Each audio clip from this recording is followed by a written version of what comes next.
I never set out to change the gaming industry. At least, that's what I told myself while coding alone in my cramped Brooklyn apartment at 2:47 a.m., surrounded by cold pizza crusts, energy drink cans, and a head full of ideas way too ambitious for my dwindling bank balance. But my older brother Darren never missed a chance to mock my little hobby. "Still making your silly cartoons, Rachel," he'd sneer at every family dinner, straightening the cuffs of his $1,200 dress shirt. "You know we've got a spot at the law firm. Real work, real money. My name is Rachel Vega." 3 years ago, at 38, I walked away from a high-paying, high-pressure job as a machine learning engineer at a major robotics firm to start NovaPixel, a one-woman gaming studio. People thought I'd lost my mind. "You're throwing away your future," Darren shouted during what my parents called an emergency family meeting. "The gaming market is a black hole. You'll be broke by next Christmas." But what none of them knew, what no one knew, was that I wasn't just making games. I was quietly building something that could transform how games are designed in the first place. The seed had been planted years ago, while I was deep in research on adaptive AI systems. I stumbled onto a framework that could let a game observe a player's choices in real time and adjust, not just difficulty, but narrative, tone, even world building. This wasn't just predictive modeling. This was real-time, personality-based evolution.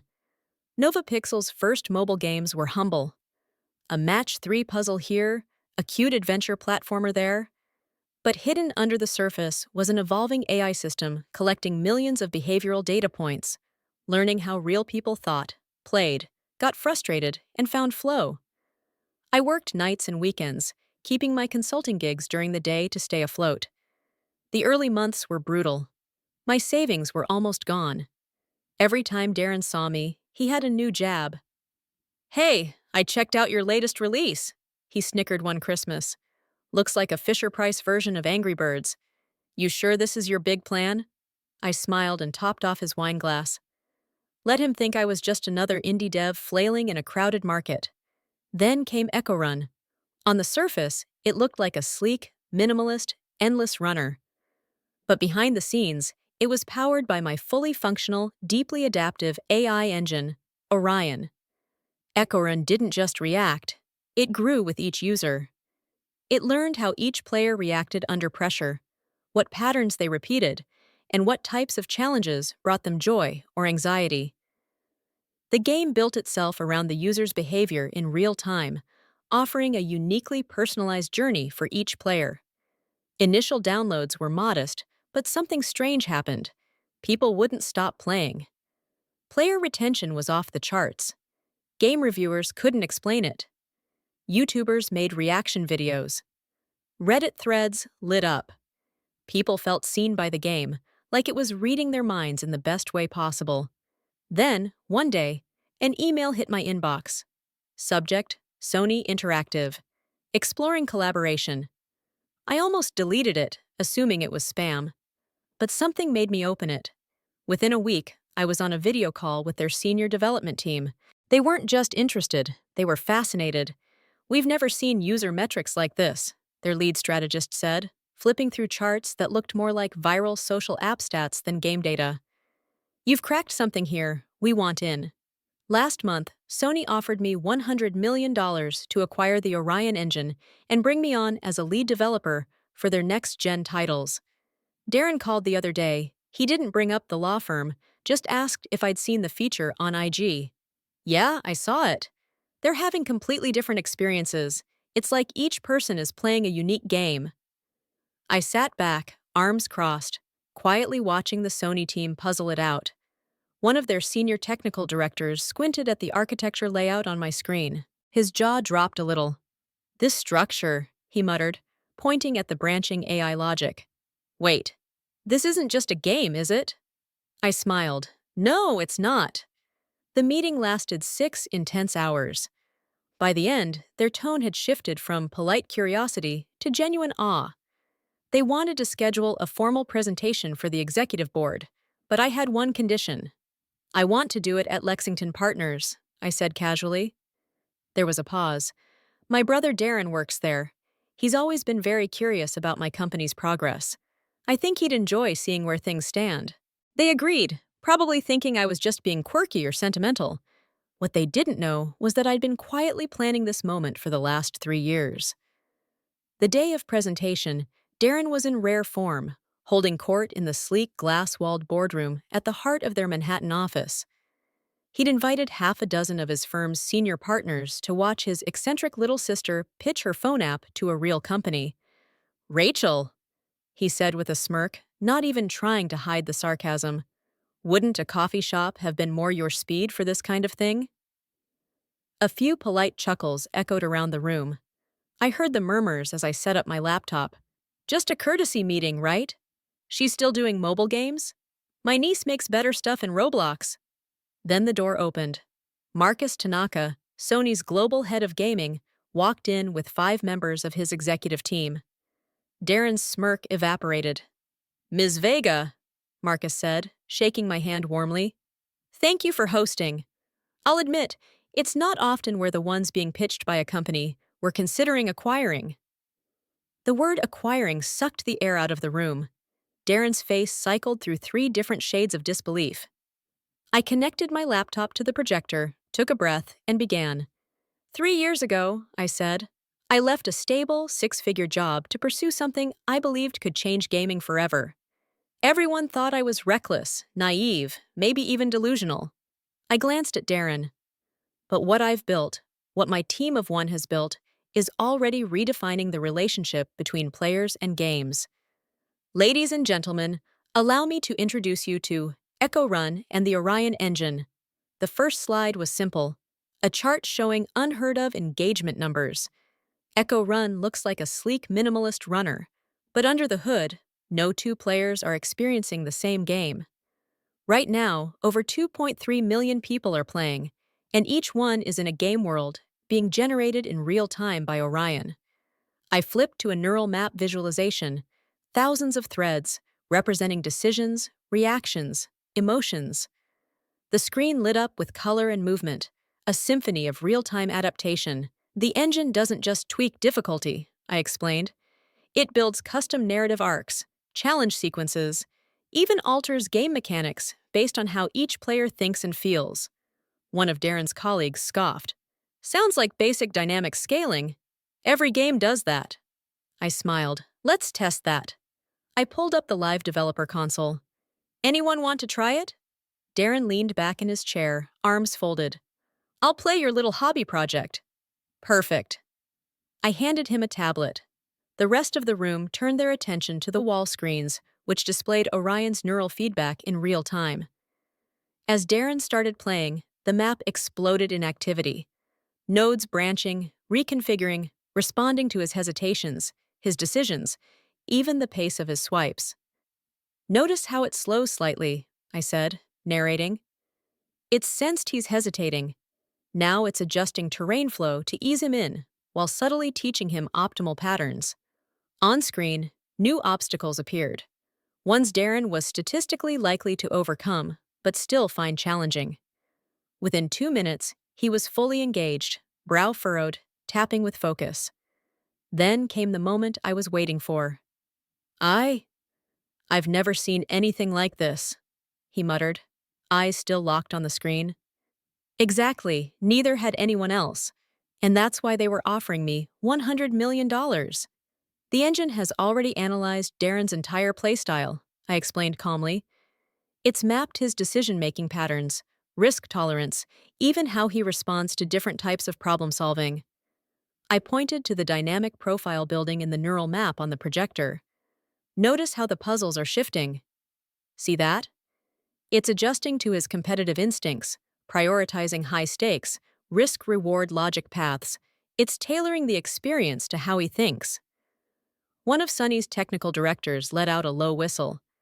It's literally constructing a custom game for him, in real time, based on his personality. Darren looked up from the tablet, blinking. The smirk he'd worn all day was gone. On his screen, he was solving a challenge that involved merging investment portfolios and maximizing long-term returns. In other words, exactly the kind of financial strategy problem he lived for. This is insane, he muttered. How did it know? Because that's what the Orion engine does, I said. It doesn't just react, it understands. Every player gets a game tailored precisely to their skills, interests, and mindset. It's not gaming anymore, it's personal. Marcus Tanaka stood. And that, he said, is just the beginning. Rachel, show them the M-Series prototype. I nodded and loaded the next demo. The screen transformed into a sprawling fantasy world. Castles, marketplaces, deep forests, and intricate cities, all alive with motion. But what set it apart wasn't the graphics. This is what happens. We expand Orion into a persistent multiplayer environment, I said. Footage rolled of players interacting with NPCs, non-player characters, that didn't just repeat stock phrases or offer basic quests. These characters responded with emotion, remembered prior interactions, and even changed their personalities over time based on player behavior. The entire world adapts in real time, I explained. Cities evolve based on player choices, economies shift, factions rise and fall, and the NPCs, they're not just scripts. They have relationships, memories, goals, real characters with depth. The room was dead silent. Even Darren, who'd once joked I was designing glorified apps for bored commuters, was watching. Wide-eyed as an NPC blacksmith, in the demo turned away a player who'd betrayed him in a previous quest. The moment felt unscripted. Was unscripted. We've been quietly testing this technology for over 3 years, I said. The simple mobile games you saw? They were collecting live data, teaching Orion how people think, play, and tell stories. I turned back to the room. Dream Maze was just the beginning. Marcus stepped forward again, opening a sleek black briefcase and pulling out a document folder. When we first saw the engagement data from Dream Maze, we thought it was a fluke. Players weren't just playing, they were forming emotional connections. Retention rates were through the roof. He placed the folder on the table. That's why we're here today. Sony is prepared to offer $100 million to acquire NovaPixel, the Orion engine, and bring Rachel on as head of AI development for our global gaming division. Darren's coffee cup slipped and clattered against his saucer. $100 million, he said, his voice hollow. Marcus raised a brow. Actually, after seeing the M-Series prototype, we've updated the offer. He slid a new document across the table.